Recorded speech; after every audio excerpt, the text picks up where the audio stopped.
Now, on News Talk 105.9 WMAL. O'Connor and Company. The time is 6:07. Thanks for tuning in here. It's O'Connor and Company, embarking upon the big 6 o'clock hour for one and all. And it's going to be a busy one. In 30 minutes, we're going to check in with a candidate for state senate in Virginia, representing Loudoun County District 31. That's Juan Pablo Segura. Then at 7:05, we're just going to let loose with Joe DeGeneva. 8:05, we've got an expert on aviation. Talk about what's going on with the airlines, what your rights are if you're stuck on a hot tarmac like we saw those passengers last week. And then at 8:35, Tom, the blowfish herd, because it's Shark Week, and there's a lot of sharks in the news, including cocaine sharks. Although, and everyone says, oh, that's going to be the next movie, Cocaine Bear. You got to do Cocaine Shark. I'm thinking, you got to think big here. This is Hollywood, people. Cocaine Shark isn't enough. No, it's got to be Cocaine Sharknado. That's the only way to do this. Julie Gunlock is with us this Monday morning. Good morning, Julie. Good morning.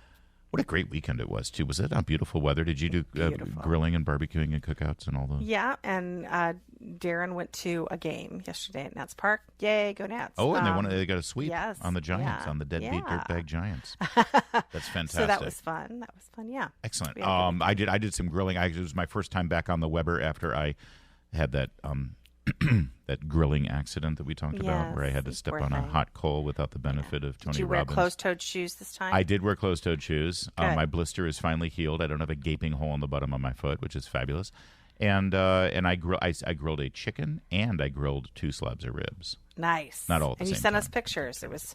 I did. I might have to put them on. I was a little jealous. I'll put them on Twitter so you can see my cooking. All right, so that was my weekend. Let's get to the Vice President's weekend. Vice President Kamala Harris talking about, here's the thing about Democrats in general. And again, whenever I say Democrats, I mean the elected officials, the leaders, the politicians, the dirtbags who actually make money representing Democrats. And by the way, I have plenty to say about dirtbag Republicans who do the same thing. Sure. I don't trust any politicians. Right. All right? I just trust Democrats a little less. Right. A lot less. They are so certain that you are racist, you, Republican, or any voter that doesn't vote with them. They're so certain that you're racist, and they're so certain that Ron DeSantis in the state of Florida is racist. And they're so certain, this they're accurate about, by the way, they're certain that whenever they call everybody else racist, not only does it help them with the media and actually help them win elections sometimes, because who wants to vote for a racist if the Republicans aren't good at defending themselves and pushing back on it, but also they quite accurately know for sure that they will raise a ton of money if they do this. Yeah. This is where their power base right now is, sadly, legions of hateful people who hate this country and hate the values and principles that this country was built on. They hate our military. They hate law enforcement. They hate our founding documents. You know who they are because as soon as they get into office, they want to shred our founding documents. They want to pack the court. They want to do away with 2 senators per state. They want to do away with the Electoral College. They hate law enforcement because the second they get into office, they want to undermine law enforcement. They want to change their rules of engagement. They want to defund the police. They go out and march arm in arm with people who call our police officers racist pigs. They hate the military because they try to defund and undermine the military. They want to remake the military in a model that is completely foreign to anyone who knows how you actually build a fighting force to defend a country and to defend other countries that rely on this. So they're so certain of all of these things that they're just fine lying about it because it works. Yep. And here was Kamala Harris. Kamala Harris was talking about the curriculum in Florida now that has been remade so that it actually reflects great things about our country, that it actually doesn't look at our country through the eyes of a proctologist. And she said this about the curriculum as it relates to the history of slavery. Adults know what slavery really involved. It involved rape. It involved torture. It involved taking a baby from their mother. So in the context of that, how is it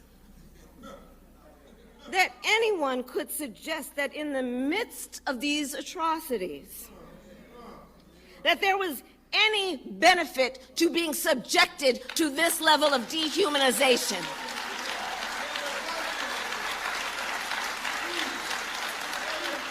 in the midst of these atrocities, that there was some benefit. Well, she's screaming like a preacher, so it must be true, right? I mean, listen to the emotion behind that and listen to everybody applauding. She went on to say just yesterday in the state of Florida, they decided middle school students will be taught that enslaved people benefited from slavery. Yeah, That's that the sounds statement. pretty provocative. Yeah, there, oh, Larry. I don't think anybody would be in favor of a curriculum that suggests that people benefited from slavery, right? Yeah. Would you agree?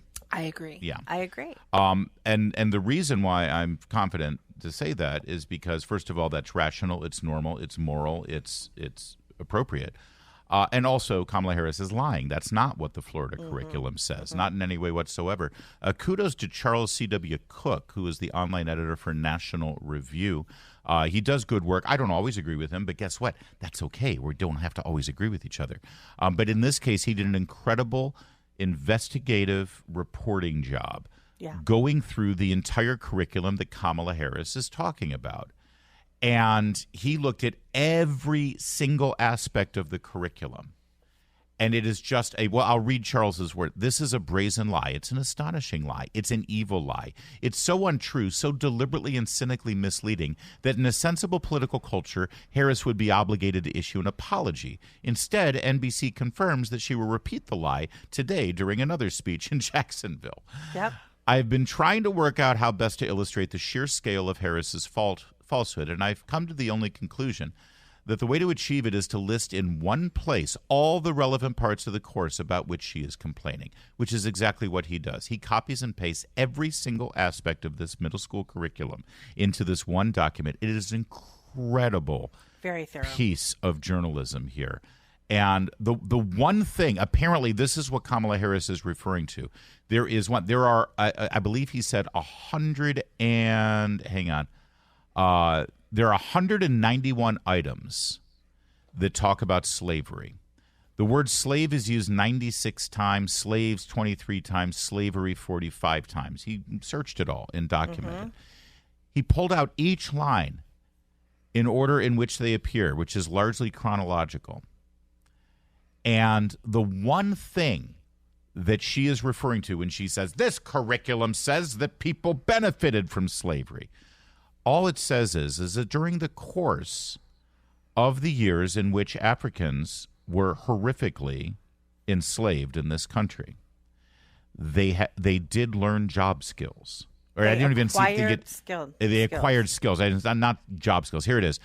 Instruction includes how slaves developed skills which in some instances could be applied for their personal benefit.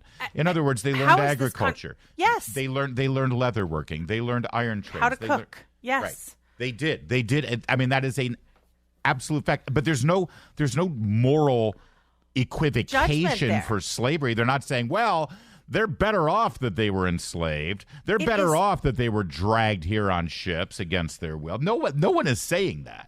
No one is saying that. But the bottom line is that if you are in the fields and if you're in the house, you're going to acquire these skills. It's just a statement. They did acquire skills. In fact, when slavery was over, after great cost to the American people in the Civil War, but it was worth it, of course, and suddenly all of the enslaved Africans in this country were free, guess what? They all became farmers.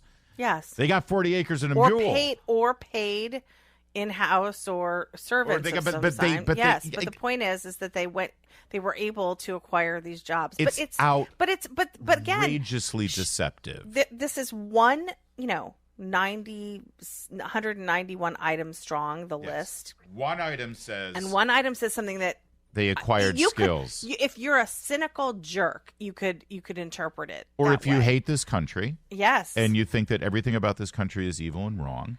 Or if you hate your fellow Americans, and those Republicans, those white people, those awful conservatives, they think slavery was good. They'd love to take us back to the slave days. But also, Larry, I think it's really also important to understand that the people who wrote this curriculum in Florida were black. These were black scholars. And then there's that. Yes. Exactly. And this was not written by, the local chapter head of the KKK. Right. This was written by black African-American scholars. Right. It's also important to point out here, by the way, as we point out, first of all, again, great work, Charles C.W. Cook. horrific, evil, despicable political rhetoric from Kamala Harris. It's also important to point out that Kamala Harris, like Barack Obama before her, is not descendant of American slaves. That's right. So I'll just leave it at that. Yeah. WMAL. Making sense of the news. Live From the Home Paramount Pest Control Studios. Home Paramount, the leader in pest control since 1939. News Talk 105.9. WMAL. Making sense of the news. You know, we love our mornings here, don't we, Julie Gunlock? There's nothing better than waking up early in the morning and just, I can't say it with a straight face. We hate mornings. We love doing morning radio, but my God, it's sometimes these hours just really get to you. Yeah, it's hard. No, it's awful. But that said, we love our job. We love it. And part of what goes along with having the great job that we have is waking up early in the morning. So we do it. And it's great. And we love what we do. And we love, presenting the show to you early in the morning. We start at 5, which means we actually get up. I'm up at 3:15. I'm up at 3:30. 3:30. Yep. There you go. Mm-hmm. And we do it. And we do it because we love it and we're dedicated and we want to do a good job. Who knew, though, that we're actually saving the planet? Well, Larry. By the sheer act of waking up early in the morning, we are basically superheroes. We're like the Avengers. That's why I do it, Larry. That's right. Apparently, according to new research now, if you wake up at 4 and you're at work by 6 a.m., you are actually helping to tackle climate change. So we could sleep a little longer. Businesses should shift working hours from the traditional 9 to 5 to 6 to 2. Please. That would avoid employees switching on the air conditioning, according to a new study from the University of Oxford. Oh my God, they're going to try to do this, aren't they? They're actually going to try to do this across the board. This is what might actually break people. I'm telling you, like look, they've tried to get us to eat bugs. They've grown like lab meat. Okay, they're like talking about these blackouts, right? They want to take our gas stoves. They want to take our air conditioning, right? They literally want cargo ships to cross the ocean using spinnaker sails. Okay, I can't find my personal hygiene products on the on store shelves. There's no baby formula out there. Like, we've pretty much taken everything, but telling people to get up at 3:30 or 4 in the morning, I think this is what's actually going to bring on the revolution. This is where they'll draw the line. This is where Greta Thunberg gets drawn and quartered. It's like enough. 100%. I mean, my husband loves me so much. We have such a strong marriage, but he's considered divorce since I've taken this job. Honestly. It breaks people. Okay? I don't believe that. I'm kidding. That at Kind all. of. He'd be nothing without you. We know that. There you go. Well, listen, if you're in this for the sake of climate change, I think for the sake of saving the planet, everybody needs to live through the living hell that we have to go through. Why should we be the only ones? That's why Greta looks peeved all the time. Oh, no. There will be dispensations for the elite few. AOC's, she'll be sleeping until noon. Right. Are you kidding me? No, because they got carbon credits. Just us worker bees. That's right. Well, listen, next time when you turn on your radio, when you wake up in the morning and it's like, how did Julie and Larry do it? How did Patrice and Larry do it? How did they do it? They just understand we're doing this to save the freaking planet. That's right. It's 6:20.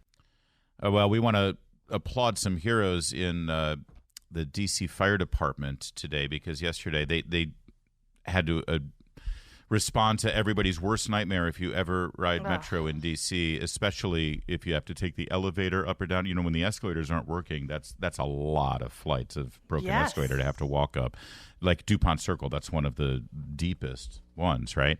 So somebody got stuck in the elevator, and the D.C. Fire Department, they used a rope and pulley system to basically get this person out. They were 30 feet below grade at the DuPont Metro station. The video is amazing. And basically, they just had to muscle these guys out with ropes and lines, and just incredible. And I just feel terrible for that person who was stuck in the elevator. But again, it's like everything is broken in this town. I know. And it's like if you don't get stuck on the train, then you get stuck on the elevator going up. This is one of my biggest nightmares, by the way, getting stuck in an elevator. Gosh, yes. Especially if someone else is in there with you. Well, and especially Metro on the weekends, because you hit that alarm button. It's like, is anyone there?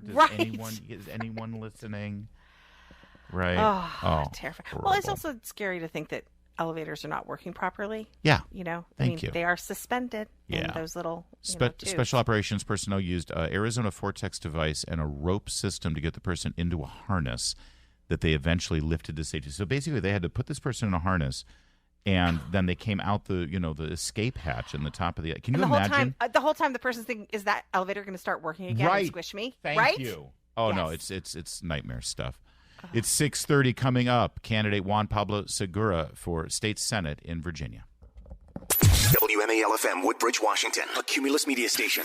Making sense of the news. News Talk 105.9. Now, On News Talk 105.9 WMAL. O'Connor and Company. Good Monday morning to you at 6:36. Thanks for tuning in here to O'Connor and Company. It's always a party. Coming up later this morning, boy, the party is really going to get going when Joe DeGenova joins us at 7:05. Plenty to get with Joe about. Also at 8:05, Sal Lagonia. He's an expert on aviation and commercial airliners. Talk about this recent spate of airlines delaying. We told you the story last week of these people trapped 110-degree weather for 3 hours on a tarmac. What are your rights? And then at 8:35, Tom, the Blowfish Herd, talking about Shark Week. Julie Gunlock, Shark Week, man, it's here. It's always exciting. Yeah. Right before vacation. All right, so that's all coming up. But first, I met Juan Pablo as I was working for the D.C. government. Juan Pablo Segura inspired the D.C. Council to pass a bill giving mothers more postpartum benefits. He identified a challenge, and then he developed a company and a product that was out to solve these really challenging issues for pregnant mothers. What I really appreciate about Juan Pablo is that he just came in, was decisive. He had legislation that he knew he wanted to pass, and we worked together to get it passed quickly. I think that's critical. Juan Pablo built a leading healthcare company from scratch, trying to solve a problem that he saw existed. I'm a Republican, I'm a lifelong Democrat, and I support Juan Pablo Segura for the state senate. and my choice for state senate is Juan Pablo Segura. all right, pay attention here, Loudoun County, District 31. That is a recent campaign ad for Juan Pablo Segura. He is running for state senate out there against Russet Perry, the Democrat, and he joins us now. Thanks for joining us, sir. Oh, thanks so much for having me, Larry. I love the sound of that commercial. I should just hang up and leave because that was beautiful. So, good morning. obviously, your efforts in founding your company, Baby Scripts, you're emphasizing that with regard to this, this great private sector response to a concern about mothers and their postpartum needs. Tell me about that experience, the company, and how it really informs your race for Senate now. Well, I'm the last 10 years, so I'm not a politician. The last 10 years of my life, I've been an entrepreneur. I started a company called Baby Scripts that I'm incredibly proud of. It's a remote monitoring program that really helps at-risk pregnant women have safer pregnancies. And so right now we're in 30 states, more than 30 states. I think we monitor somewhere between 7 to 8% of all the pregnancies in the country. So, we've done some great work. And I think when we talk about women's health care, we have to talk about the fact that we have a maternal mortality crisis in this country. We have the highest rate of maternal mortality in the developed world. I think we're on the same level as South Sudan. Postpartum challenges. Healthcare usually gets cut off 45 days after you deliver birth in this country. And so if we're going to talk about women's health, I've done a lot of work in this space. We need to look at the whole picture. And so that's really what I'm fighting for in running for Senate. This is important because your opponent's party, the Democrats in Virginia, whenever they talk about women's health, they talk about, first of all, making it as easy as possible to kill that baby before birth rather than giving postpartum health care and in-partum health care for that matter. Or secondly, if they want to tackle an issue like you have been able to tackle with your company, they come up with a giant government program to do it. And generally speaking, they're incredibly ineffective and inefficient and cost way too much money.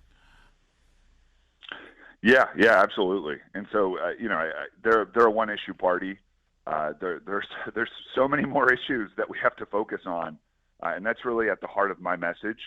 I'm running for the Virginia State Senate because I think we need a new generation of political leaders, not bureaucrats and ideologues. I think we've gotten in a lot of trouble. Look at the Loudoun County School Board. You can look no further to see what happens when you elect bureaucrats. And so I think entrepreneurs, business people like the governor can really identify real problems and solve them. And we've got a lot. We've got to kind of restart a lot of our educational programs here in the Commonwealth because ideologies have gotten in the way. In 2001, we were 41st in ease of starting a small business in Virginia. And so if we can't get a new stock of political leaders in here that will actually discover what the solution to a real problem is, we're never going to fix them. And so that's really why I'm running. It's hard for me not to keep talking about this in terms of maternal health when you've got a Democrat Party who can't even figure out what a woman is and say that we are chest feeders. But I want to move on to another issue. And I am really glad to hear that you're focused on maternal health. It is really important. But I wonder if you could talk a little bit about this story that was broken by Nick Minnock about some of these officials in Loudoun County taking these very opulent trips overseas. This is clear waste, fraud, and abuse. I don't understand why in the world this is critical for Loudoun voters, for these officials to go to Ghana and look at birds. But can you give us your opinion on that sort of latest scandal out of Loudoun? Yeah, I mean, it's incredibly disappointing. For those that might not know, Loudoun County decided to create this program where they identified sister cities across the globe, not, in this country, but across the globe. And you had a bunch of the Loudoun County Board of Supervisors go on these opulent trips and really just waste taxpayer money. Yeah. And so this is what I mean about a new generation of political leaders. Bureaucrats and ideologues, what do? They don't want to serve.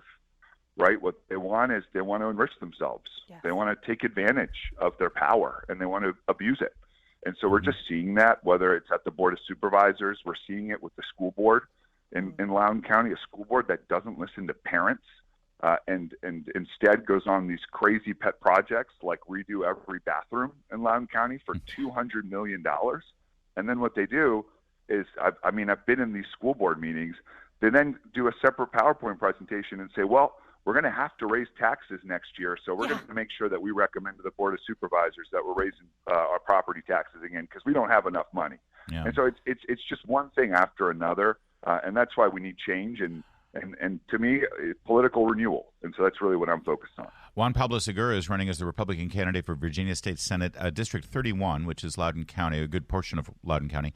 And listen, you're running against a Democrat, yes, but not an incumbent. This is an open seat right now. Russet Perry, a former CIA officer, is running, and she's bragging about the fact that she's endorsed by Jennifer Wexton and Ralph Northam. And you are not. You are endorsed by Governor Glenn Youngkin. So, I think it's fair to say that if you like things under Northam, go ahead and vote for Russet Perry. If you like things under Youngkin, go ahead and vote for you. Is that fair enough? Oh, amen to that. My whole platform, my message is successful together. Like I mentioned before, we need a new generation of leaders that actually have a message. The progressive Democrats right now, the only thing they're talking about is being what they're calling, quote unquote, a blue brick wall against Governor Youngkin's agenda. Yep. Nobody likes that person that comes into a business meeting or a boardroom, crosses their arms and says no to everything. Right, that's like a negative Nancy, and so right now, that's the Democrat strategy. They have no message, and so we're going to make sure that we point that out, and we're going to work with the governor. We're going to work on work with anyone that has a good idea because you need to move the Commonwealth forward, and that's what Republicans are bringing to the table this year. Segura for VA.com, Segura for Virginia.com. Juan Pablo Segura, thanks for joining us. Thanks for jumping into the race and running. We need more good people to get in there and run, and you're doing a fine job. Thank you, sir. Oh, it's an honor. Thanks, guys, for having me. All right. It's 6:45, WMAL traffic and weather every time. Julie, you just mentioned that scandal out of Loudoun County. Nick Minnock over there at WJLA doing a great job investigating this one. This involved members of the county supervisors going on what can only be described as a junket paid for by taxpayers down to over to Ghana and over to down to Uruguay, right? Yep. Boy, talk about arrogance. Listen to this. This is the chairwoman of the Loudoun County Supervisors, Phyllis Randall. She sat down. She's like, oh, you got questions about this? Fine, I'll answer your questions. You're damn right I ordered the code red. You're damn right I spent everybody down there. You're damn right I used tax dollars. Listen to the arrogance here from Phyllis Randall, who is up for re-election, I hope everybody knows. So there is an alternative. You don't have to live with this, Loudoun County. Listen to her address. Normally a politician would say, well, in retrospect, maybe we should have done this. We know that we got issues. Right. Maybe it was ill-advised. There was nothing illegal about it, but you know what? We'll be better. We'll do better next. Oh, no. She is proud of what she did. And listen, because Nick Minnock in this interview said, listen, cabinet secretaries don't even do this. They don't even travel at this level. They'll fly coach, right? Listen. Well, I know there's cabinet members who do the same kind of travel more frequently than you do. And they cabinet fly. Members? Yep, Pete Buttigieg, for example, flies economy. Mm-hmm. He doesn't seem to have a problem, and I don't see him on Polaris business on United. Well, then that's one. The Pete Buttigieg is not the chief elected official of the federal government. No. I am the chief elected official of the county. No. Yeah. Well, he's just a cabinet member. I'm the chief elected official of the county. Don't you know who I am? I've got a reputation to maintain. Larry, I am speechless. Can you believe? Astonishing. Yeah. Wow. That's Phyllis Randall. She is the chief elected official of Loudoun County. So I'm surprised she just flew business class. What was wrong with her? In fact, why didn't she just get a private jet? Why didn't she get Air Force One to fly her to Uruguay? This is just amazing. That's the attitude. You're damn right. I did it, and I'll do it again. Loudoun County election is coming up, and you can't say we didn't tell you. It is 6:52.